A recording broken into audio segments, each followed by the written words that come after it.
Friends, Chanakya संस्थान में आपका स्वागत है। मैं तरुण दादीज आपका स्वागत है। आज मैं आपके लिए लेकर आया हूं जनरल साइंस की वीडियो। तो मैं आपके लिए प्रीवियस ईयर्स के क्वेश्चंस लेकर आया हूं जो कि आपके आने वाले एग्जाम एलडीसी और सीईटी में आपको बहुत ज्यादा सपोर्ट करेंगे।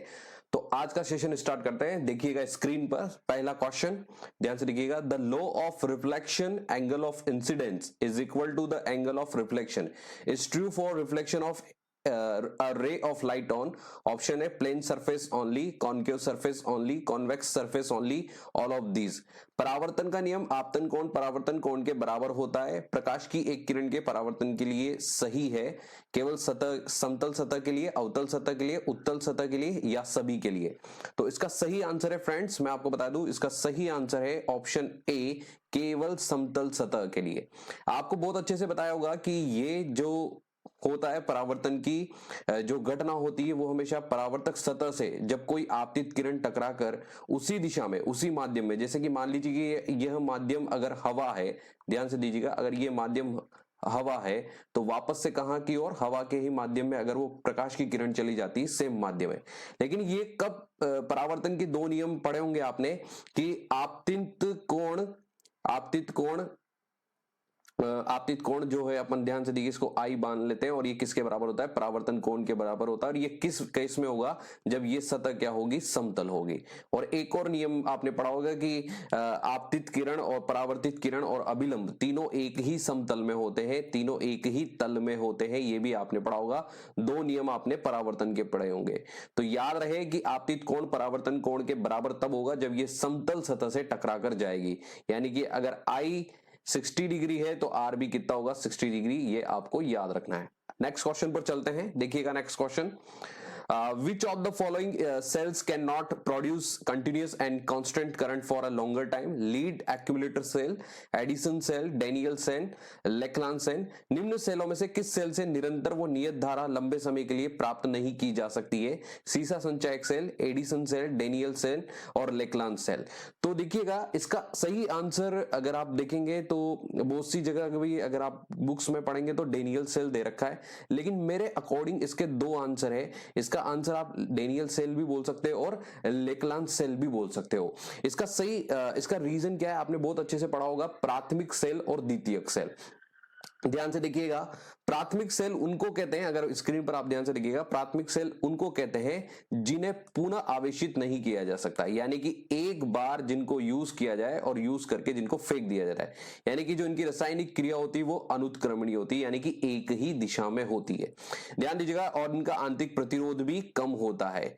इसके उदाहरण है लेक्लांच सेल, डेनियल सेल, वोल्टियर सेल, शुष्क सेल, बटन सेल। यानी कि अगर आप ध्यान से देखेंगे तो लेक्लांची सेल और डेनियल सेल दोनों किसके अंदर आते हैं, प्राथमिक सेल के लिए। इसलिए मेरी तरफ से इसके आंसर दोनों हो सकते हैं, डेनियल सेल भी हो सकता है, लेक्लांच सेल भी, जो कि लंबे समय तक के लिए यूज नहीं किए जा सकते। इसके अलावा अगर आपको मैं बात करूं द्वितीयक सेल की, तो ध्यान से देखिएगा, जिन्हें पुनः वापस आवेशित किया जा सकता है, यानी कि वापस से यूज किया जा सकता है, और इनमें पुनः रासायनिक ऊर्जा को विद्युत ऊर्जा में रूपांतरित किया जाता है। और इसका आंतरिक प्रतिरोध भी क्या होता है, अधिकतर, और ये अधिकतर बैटरी में यूज किए जाते हैं। कार वगैरह आपने देखा होगा तो अधिकतर H2SO4 बैटरी, निकल कैडमियम बैटरीज, आपने इन सबका नाम सुना होगा। इसी के अलावा जो आपकी सीसा संचायक जो है, जिसको बोलते हैं अपन सेल, ये भी इसी के अंदर आते हैं। एडिसन सेल्स, ये भी इसी के अंदर आते हैं। ऊपर के दोनों ऑप्शन अगर आप देखेंगे तो ये द्वितीयक सेल में आते हैं, जिन्हें पुनः रिचार्ज किया जा सकता है, आवेशित किया जा सकता है। नेक्स्ट क्वेश्चन पर चल सकते हैं, और अधिकतर क्वेश्चन प्राथमिक सेल का शुष्क सेल पर आता है, ये भी आपको याद रखना है। आगे नेक्स्ट चलते हैं। क्वेश्चन देखिएगा, which is an example of physical change? Metal rusting, silver tarnishing, water boiling, paper burning. निम्न में से कौन सा भौतिक परिवर्तन का उदाहरण है? जंग लगना, चांदी का काला होना, पानी का उबलना, कागज का जलना। तो देखिएगा इसका जो सही आंसर है, अगर आपसे देखा जाए कि भौतिक परिवर्तन का, तो भौतिक परिवर्तन यहां पर का सही उदाहरण एकमात्र है पानी का उबलना। बाकी अगर आप तीनों उदाहरण लेते हो, ये तीनों उदाहरण रासायनिक परिवर्तन में आते हैं। कैसे, इसको समझिएगा। भौतिक परिवर्तन और रासायनिक परिवर्तन क्या होते हैं? सबसे पहले मैं आपको भौतिक परिवर्तन के बारे में एक्सप्लेन कर रहा हूं, ध्यान से देखिएगा। पदार्थ के केवल भौतिक गुणों जैसे कि अवस्था, रंग आदि में परिवर्तन होता है, और परिवर्तन का कारण वापस से हटाओ तो वापस से वो प्रारंभिक पदार्थ वापस से प्राप्त, यानी कि पुनः अपनी स्थायी कंडीशन में आ सकता है, यानी मतलब अपनी पुनः कंडीशन में आ सकता है, यानी कि ये परिवर्तन अस्थायी होता है, यानी कि इसमें नए पदार्थ का निर्माण नहीं होता। यानी कि बर्फ से जल बनाया, जल से वाष्प, और वाष्प से वापस आप जल बना सकते हो और जल से वापस बर्फ बना सकते हो, इसे ही भौतिक परिवर्तन कहा जाता है।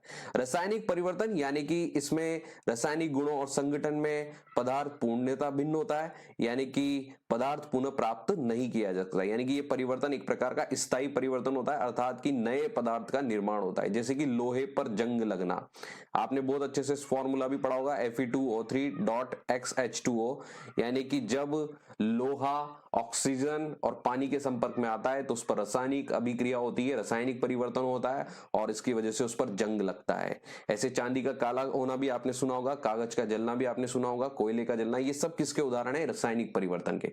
यहां तक कि मानव जो खाना खाता है और उसके बॉडी में जो चेंजेस आते हैं, ये भी एक परिवर्तन के उदाहरण है, जिसको जैव रासायनिक परिवर्तन कहा जाता है। देखिएगा आगे चलते हैं, नेक्स्ट क्वेश्चन देखिएगा आप।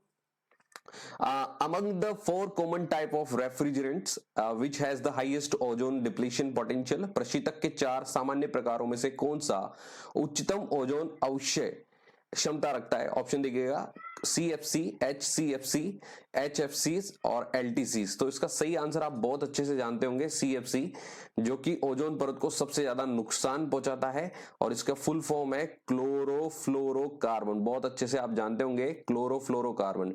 मित्रों, ये सभी क्वेश्चन LDC एग्जाम में आए हुए हैं, जहां से मैंने ये उठाए हैं, और ये क्वेश्चंस आप जरूर जाके पढ़ना एक बार, मतलब एक बार इन वीडियोस को देख के जरूर रीड करना, मैं आपको ये कहना चाहूंगा। क्लोरोफ्लोरोकार्बन आपको बता देता हूं, ये AC वगैरह में भी यूज किए जाते हैं, एयर कंडीशनर में, और जो कि हमारी ओजोन लेयर को सबसे ज्यादा नुकसान पहुंचाते हैं, और इसी की वजह से ग्लोबल वार्मिंग जैसी सिचुएशंस बढ़ रही है।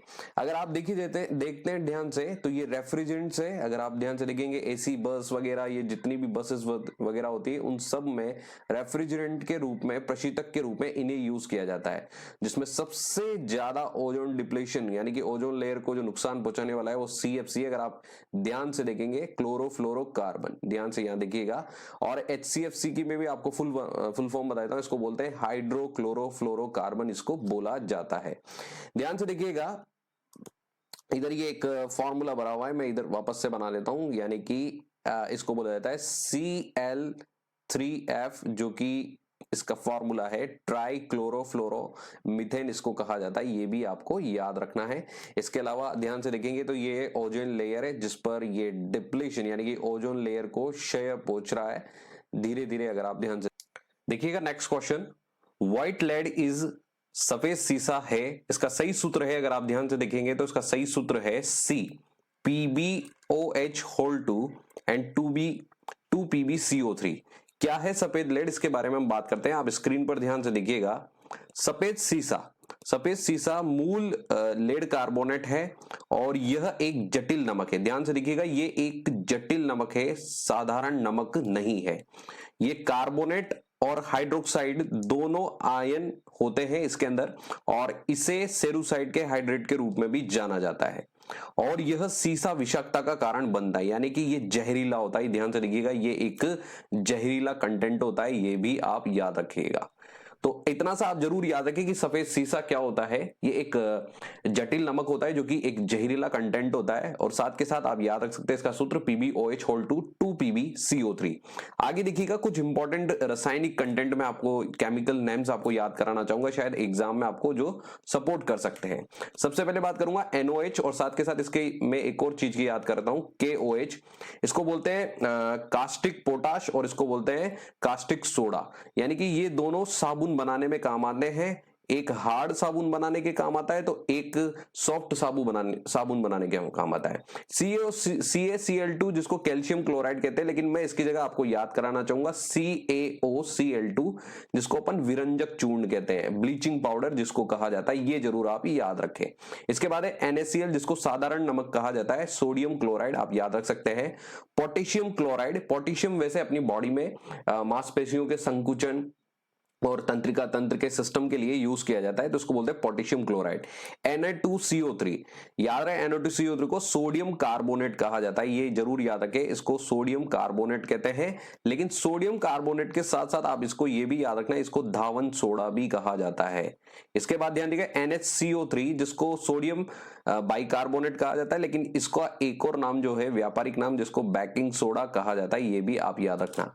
CSO4, जिसको मैं आपको बोलूंगा कि CSO4 में दो चीजें याद रखिएगा, अगर इसके साथ 2H2O लगाया जाता है तो इसको ध्यान दीजिएगा, इसको जिप्सम कहा जाता है, और अगर इसके साथ हाफ H2O लगाया जाता है तो इसको प्लास्टर ऑफ पेरिस कहा जाता है, ये भी आप याद रखना। CaH2, जिसको कैल्शियम हाइड्रोक्साइड कहा जाता है, लेकिन इसके भी दो सूत्र याद रखेंगे, CaOH2 और CaO, यानी कि जिसमें पानी की मात्रा होती है उसको बुझा चूना कहते हैं, और जिसमें पानी मात्रा नहीं होती CaO, जिसको शुष्क चूना कहा जाता है। MgCO3, जिसको मैग्नीशियम कार्बोनेट कहा जाता है, इट्स नॉट इंपॉर्टेंट, लेकिन CaCO3 जरूर याद रखना है, जिसको लाइमस्टोन यानी कि इसी से संगमरमर आपके बनाया जाता है कैल्शियम कार्बोनेट से। MgOH2, जिसको मिल्क ऑफ मैग्नीशिया कहा जाता है, जो कि पेट की अम्लता को दूर करने में यूज किया जाता है, एंटा एसिड के रूप में ये काम करता है, पेट की अम्लता को दूर करने में यूज किया जाता है MgOH2, जिसको मिल्क ऑफ मैग्नीशिया कहा जाता है। साथ के साथ आप याद रखें जिंक ऑक्साइड, अगर आप देखेंगे तो जिंक और कॉपर अतिरिक्त इनकी एक रासायनिक अभिक्रिया होती थी, जहां एक दूसरे को विस्थापित कर लेते, क्योंकि जिंक की जो क्रियाशीलता होती है वो कॉपर से ज्यादा होती है, जो कि अपने को पढ़ाया जाता है। तो ये आप इनके बारे में याद रखें। आगे चलते हैं, नेक्स्ट क्वेश्चन को ध्यान से देखिएगा। Monomer units of nylon 66R, मतलब जो ये है, ये किसका कॉम्बिनेशन है? एडिपिक एसिड और हेक्सामेथिलिक लेंडाइमिन और टेट्राफैथिलिक एसिड एंड इथाइलिक ग्लाइकोल, सेबिसिक एसिड और टेट्रापैथिलिक एसिड एंड मेथनॉल।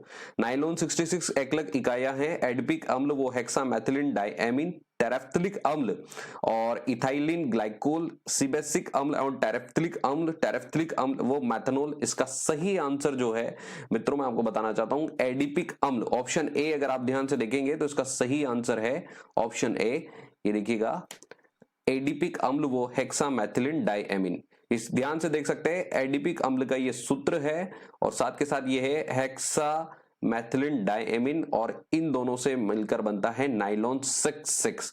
क्या है नाइलॉन 66? इसके बारे में बात करते हैं, ध्यान से देखिएगा। नाइलॉन 66 एक थर्मोप्लास्टिक है एवं इसे गलित अवस्था में रेशो में डाला जाता है। यह उच्च क्रिस्टलीयता युक्त होता है, इसकी तन्यता, दृढ़ता तथा प्रत्यास्थता अधिक होती है।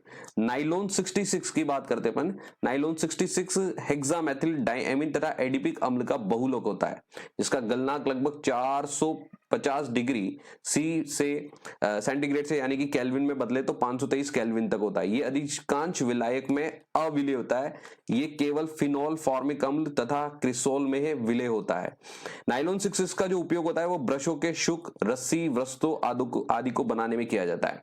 तो मैं अगर आपको एक चीज बता दूं तो इसको आपको मेनली याद रखना है कि ये एक क्या है, थर्मोप्लास्टिक है, यानी कि जिससे अलग अलग चीजें बनाई जा सकती है, जैसे ब्रश, रस्सी, वस्त्र, और ये जिसका कॉम्बिनेशन वो होता है हेक्सामेथिलिन डाइएमीन और एडिपिक अम्ल।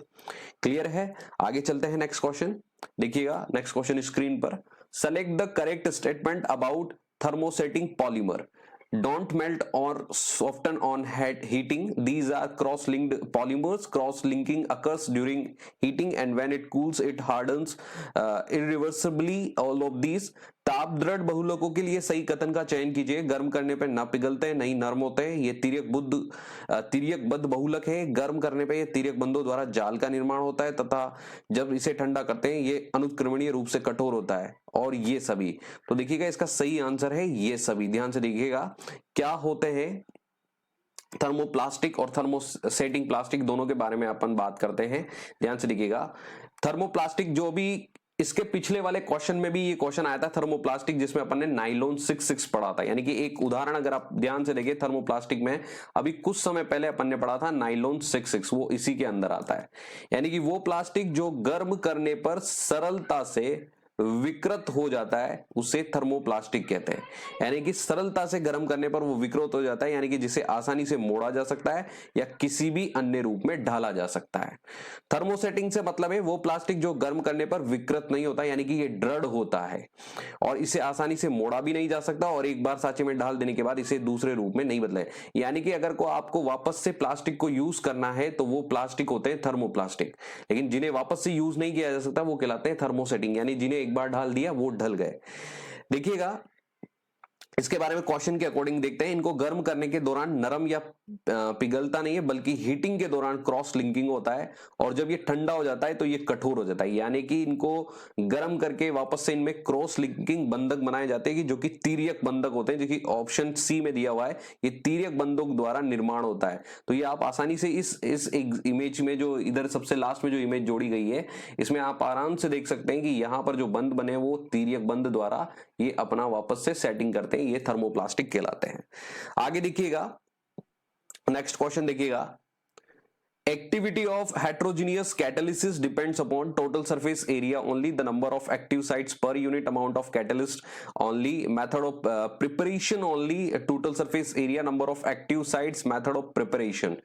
विषमांगी उत्प्रेरण की सक्रियता निर्भर करती है केवल कुल पृष्ठीय क्षेत्रफल पर, केवल सक्रिय केंद्रों की संख्या प्रति इकाई उत्प्रेरक की मात्रा पर, केवल बनाने की विधि पर, कुल पृष्ठीय क्षेत्रफल, सक्रिय केंद्रों की संख्या एवं बनाने की विधि तक। तो इसका सही आंसर है केवल कुल पृष्ठीय क्षेत्रफल पर।